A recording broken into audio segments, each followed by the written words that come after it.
Eu sempre disse que os pobres nunca foram problemas. O pobre sempre será a solução quando você coloca o pobre dentro do orçamento do país. E a desigualdade só tem aumentado. É lindo, não é? Tiene ritmo, tiene apariencia moral, suena inclusivo, solidario. Suena prácticamente indiscutible, como si fuese una verdad que no necesita demostración. No governo do PT, cresceu assustadoramente o número de moradores de rua. 198 foi para 392 mil moradores de ruas. Não há no esquerdismo nenhum apego à realidade. A verdade, para quem está nessa, deve ser mesmo relativa, como a democracia do Lula. Não é à toa que o comunismo tem base em mentiras, que Ludwig von Mises há muitos anos apontou com precisão. Mas o desafio permanece, é diário, à medida que gente como Lula não sente o menor pudor em mentir descaradamente. Não tem nesse país uma viva alma mais honesta do que eu. Tenho que mentir, é preciso mentir. O político tem que mentir. Você não sabe quem é o Lula, você não sabe o grau de rancor do Lula, é uma incógnita. Há poucos dias, ele disse que o Brasil vive seu melhor momento econômico. E o petista não ficou nem ruborizado, mesmo que os números e o sofrimento do povo e dos empresários o desmintam. 13 anos depois eu volto à presidência da República do Brasil e outra vez 33 milhões de pessoas estão passando fome. Como é que o esquerdista diz que trilionário acabaria com a fome no mundo, mas não explica como que o governo arrecada 2 trilhões de reais em 6 meses e mesmo assim mais de 28 milhões de pessoas vivem em insegurança alimentar no país? Que todas as pessoas que ganham acima de 1 milhão por ano irão pagar um pouco mais para que a gente possa tirar o pagamento das pessoas mais pobres. É lindo, não é? Tiene ritmo, tiene apariencia moral, suena inclusivo, solidario. Suena prácticamente indiscutible, como si fuese una verdad que no necesita demostración. Como que a esquerda fala em justiça social se hoje 3 em cada 10 adultos no Brasil são analfabetos funcionais com dificuldade até para leitura simples e conta básica? Hoje, Francisco, a gente tem uma média de 29% da nossa população que é analfabeta funcional. Isso significa que a gente tem mais de 40 milhões de pessoas que são analfabetas funcionais. Entre essas, 12% têm ensino superior. E algo curioso, né? 50% dos que terminam o ensino superior não dominam o português, a língua portuguesa, adequadamente, né? Como a esquerda defende mais dinheiro na mão de político, se falta médico no interior do Amapá, se a educação continua fraca, se a saúde travada, a segurança ruim e o ambiente de negócios cada vez mais pesado? Com certeza a gente estava carente de uma porta-voz para trazer a realidade sobre empreender nesse país. O vídeo onde eu apresentei as minhas dores, as razões pelas quais eu encerrei o meu negócio, viralizou. Pessoas que sofrem caladas, mas que seguem lutando, porque não têm escolha. E é assim que está grande parte das pequenas e médias empresas desse país. Seguindo sem escolha, sem rumo e sofrendo em silêncio. O silêncio passa a ser compreensível quando a gente vê relatos que distorcem as nossas falas e que criam uma fantasia para que o nosso cenário seja de exploração, de enriquecimento, de abuso. Enquanto ainda existirem pessoas para defender a ideia de que somos os verdadeiros vilões, o Brasil seguirá de mal a pior. Enquanto as pessoas não entenderem que existe um sistema que faz de tudo para que a gente esteja de lados opostos, realmente eles vão conseguir isso e muito mais de nós. E ainda tem quase 19 milhões de famílias dependendo de transferência do governo para conseguir atravessar o mês. Então como é que o esquerdista tem a coragem de dizer que mais dinheiro para o Estado vai resolver a vida dos brasileiros? Porque no Brasil, a realidade é que o trabalhador e empresário estão sendo espremidos. Você acredita que paga muitos impostos aqui no país? Olha, eu te pergunto isso porque o impostômetro alcançou pela primeira vez, ainda no primeiro semestre, a marca de 2 trilhões de reais em tributos pagos. O Brasil é o país com a maior carga tributária entre todos os países da América Latina e Caribe. De um lado, o trabalhador vê o salário perder poder de compra, o custo de vida subir e o imposto pesar em cada etapa da vida. 8 em cada 10 brasileiros mudaram algum hábito para lidar com essa alta de preços. Vai rodar para vocês aí na tela, começando com esse das pessoas respondendo se estão indo menos a restaurante. 61% disseram que sim. 58% estão comprando menos comida, 50% trocaram a marca do café por uma marca mais barata, enquanto 49% estão consumindo menos café e 21% não mudaram os hábitos de consumo. E aí, para tentar economizar, muitos brasileiros têm adotado outras medidas além desse corte na alimentação, de acordo com a pesquisa Datafolha. Vamos olhar os números aqui, ó. Começando com esse que mostra que metade diminuiu o consumo de água, luz e gás. 47% buscaram uma outra fonte de renda, 36% reduziram a compra de remédios, 32% deixaram de pagar dívidas e 26% deixaram de pagar contas da casa. Do outro, a empresa enfrenta carga tributária alta, juros caros, burocracia travando tudo e folha de pagamento cada vez mais pesada. No fim, os dois perdem, os dois pagam caro. E quem mais ganha é a máquina do Estado, que fica no meio, tomando uma fatia enorme de todo mundo. Eu vi o balanço de um dos maiores supermercados do Brasil e descobri uma coisa que quase ninguém percebe. O maior sócio do Açaí não é o dono, e esse sócio nunca botou um centavo no negócio. Olha o contraste. O Açaí faturou mais de 20 bilhões num trimestre. De lucro, sobrou 86 milhões, menos de 0,5%. Acompanha essa conta. De cada R$100 que passa no caixa, fica 50 centavos para a empresa. E o governo levou 4,7 bilhões em imposto. 56 vezes mais do que a empresa inteira lucrou. É por isso que tanta gente empreendedora fica mais dura, mais pragmática e menos romântica com o discurso ideológico, sabia? Não é porque o empresário virou vilão, é porque empreender no Brasil ensina na prática que vender é difícil, contratar é difícil, crescer é difícil e sobreviver é ainda mais difícil.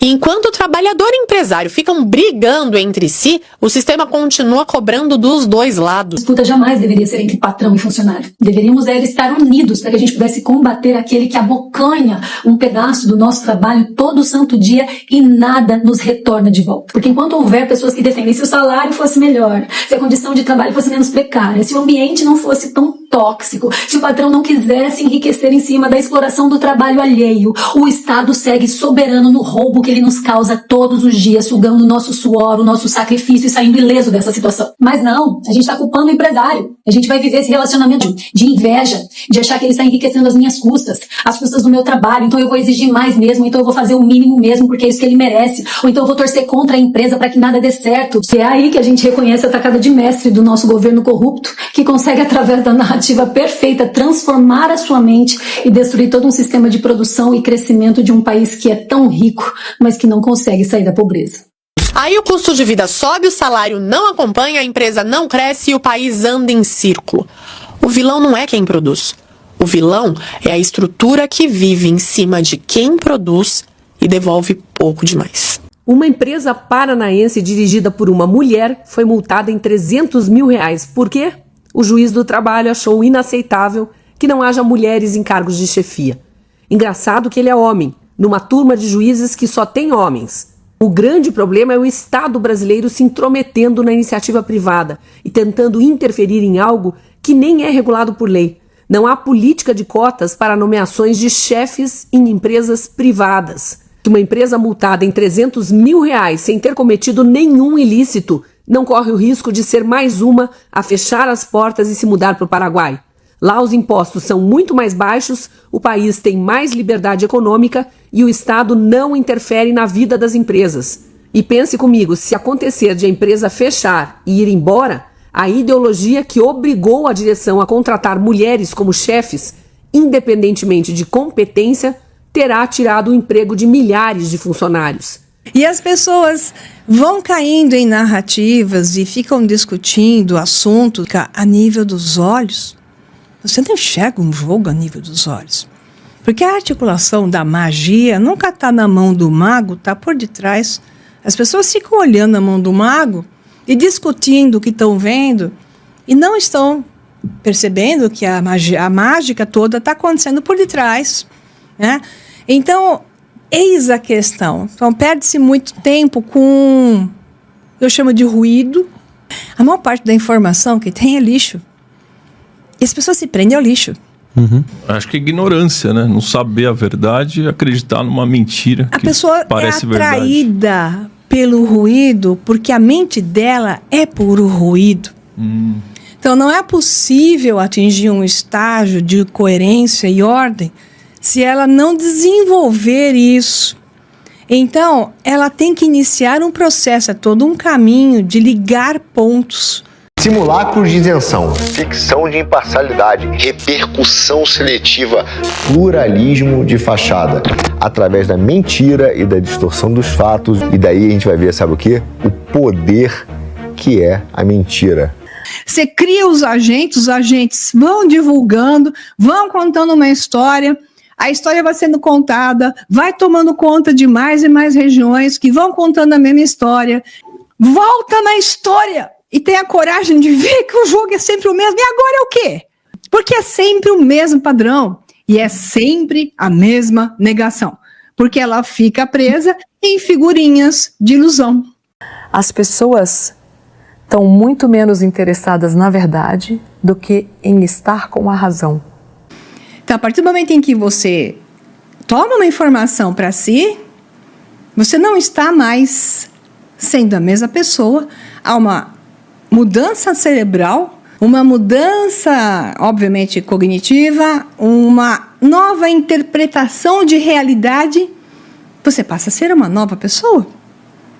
O problema é que quando se pega a mesma informação e se repete a mesma informação, incansavelmente, século após século, e as pessoas continuam aceitando sem questionar. Este vídeo e o conteúdo deste canal como um todo objetivam despertar na audiência a percepção dos perigos das conclusões apressadas no Brasil, profundamente influenciado pela religião católica, tão comuns no nosso dia a dia quanto perigosas para a liberdade, a razão e o progresso do país. O problema é usar a economia como pretexto para impor uma moral religiosa disfarçada de ciência. Enquanto esse viés dominar o debate, o Brasil continuará discutindo o termômetro, impostos, redistribuição, narrativas morais de justiça social e justiça fiscal, e não a verdadeira causa da febre, o baixo estímulo ao enriquecimento, insegurança jurídica motivada pelo emocionalismo. A raiz do estatismo como consequências de uma cultura que demoniza a riqueza em vez de entender a sua dinâmica com base na realidade, e não em uma moral ultrapassada da época em que a riqueza era fruto de guerras, pilhagens, escravidão e reservada para os amigos do rei, entre os quais a Igreja Católica sempre esteve presente. Capitalismo não é um problema moral a ser espiado. É um sistema de coordenação humana a ser compreendido e respeitado o máximo possível com respeito aos direitos e garantias individuais baseados nos princípios democráticos. O capitalismo nada mais é do que a democracia na economia. E isso exige menos sermão e mais razão. Quando o pensamento crítico desaparece, a ignorância coletiva toma conta. E nesse cenário, cada um se convence de que está absolutamente certo. Pensamento crítico é mais do que pensar demais. É um hábito disciplinado, quase uma arte. Questionar aquilo que parece óbvio, investigar antes de aceitar, exigir provas antes de se deixar levar por qualquer crença. É a capacidade de duvidar até mesmo das próprias conclusões. O brasileiro, em geral, não está preparado para verdades duras. A influência secular da cultura moral religiosa centrada na culpa agravou essa disposição. Durante séculos, formou-se uma mentalidade que trata o indivíduo como incapaz, fraco demais para a liberdade, imaturo demais para a responsabilidade, dependente demais da tutela de autoridades morais e políticas, e ele adorou. Vai, salta o Bolsa, Bolsa Família, 25 anos nós temos Bolsa Família, Poucos buscam a verdade porque poucos realmente conseguem suportá-la. A maioria prefere narrativas consoladoras, explicações fáceis e mentiras confortantes. E é justamente por isso que pensar com autonomia se torna, no Brasil católico, um ato raro e quase sempre incômodo. Se você chegou até aqui, isso indica disposição para confrontar ideias que desafiam o que, no Brasil, costuma ser tratado como consenso. Em vez de recuar, você permaneceu. Em vez de se fechar, ouviu. Em vez de buscar conforto, aceitou o desconforto da análise crítica. Essa é a linha divisória entre quem apenas repete slogans e quem assume a responsabilidade de refletir e formar convicções próprias. Poucos buscam a verdade. Ela exige maturidade para suportar seu peso. Narrativas reconfortantes e explicações simplificadas são psicologicamente mais atraentes. Nesse ambiente, pensar com independência torna-se um ato raro e incômodo. O antídoto está no conhecimento estruturado e metodologicamente orientado, capaz de revelar pressupostos ocultos, intenções implícitas e omissões estratégicas. Compreender como argumentos são construídos e o que deliberadamente fica fora do debate permite antecipar movimentos, reduzir a margem do imprevisto e evitar manipulações. No Brasil, a política opera como uma disputa permanente de narrativas, fortemente influenciada por símbolos morais herdados da tradição ibérica, especialmente no que diz respeito à riqueza, à pobreza e à ideia de redenção. O teatro político não se sustenta apenas pelos atores no poder, mas também pelo público que legitima o espetáculo. Quando a política é tratada como religião e líderes são vistos como redentores, em vez de gestores avaliados por desempenho, instala-se um ciclo de indulgência, justificativas e repetição de erros. O país não permanece estagnado por escassez de recursos, mas por déficit de lucidez crítica. A imbecilidade, ela é uma escolha. Há pessoas que têm deficiência. Isso não é escolha. Ser imbecil é uma escolha. Se você chegou até aqui, é porque este conteúdo fez sentido para você. Portanto, considere apoiar o canal. Inscreva-se, deixe seu like e compartilhe este vídeo com pessoas que valorizam pensamento crítico e curiosidade intelectual. Assim, você contribui para ampliar o alcance de ideias relevantes e fortalecer um debate mais qualificado. Parabéns pela atenção até aqui e até o próximo vídeo.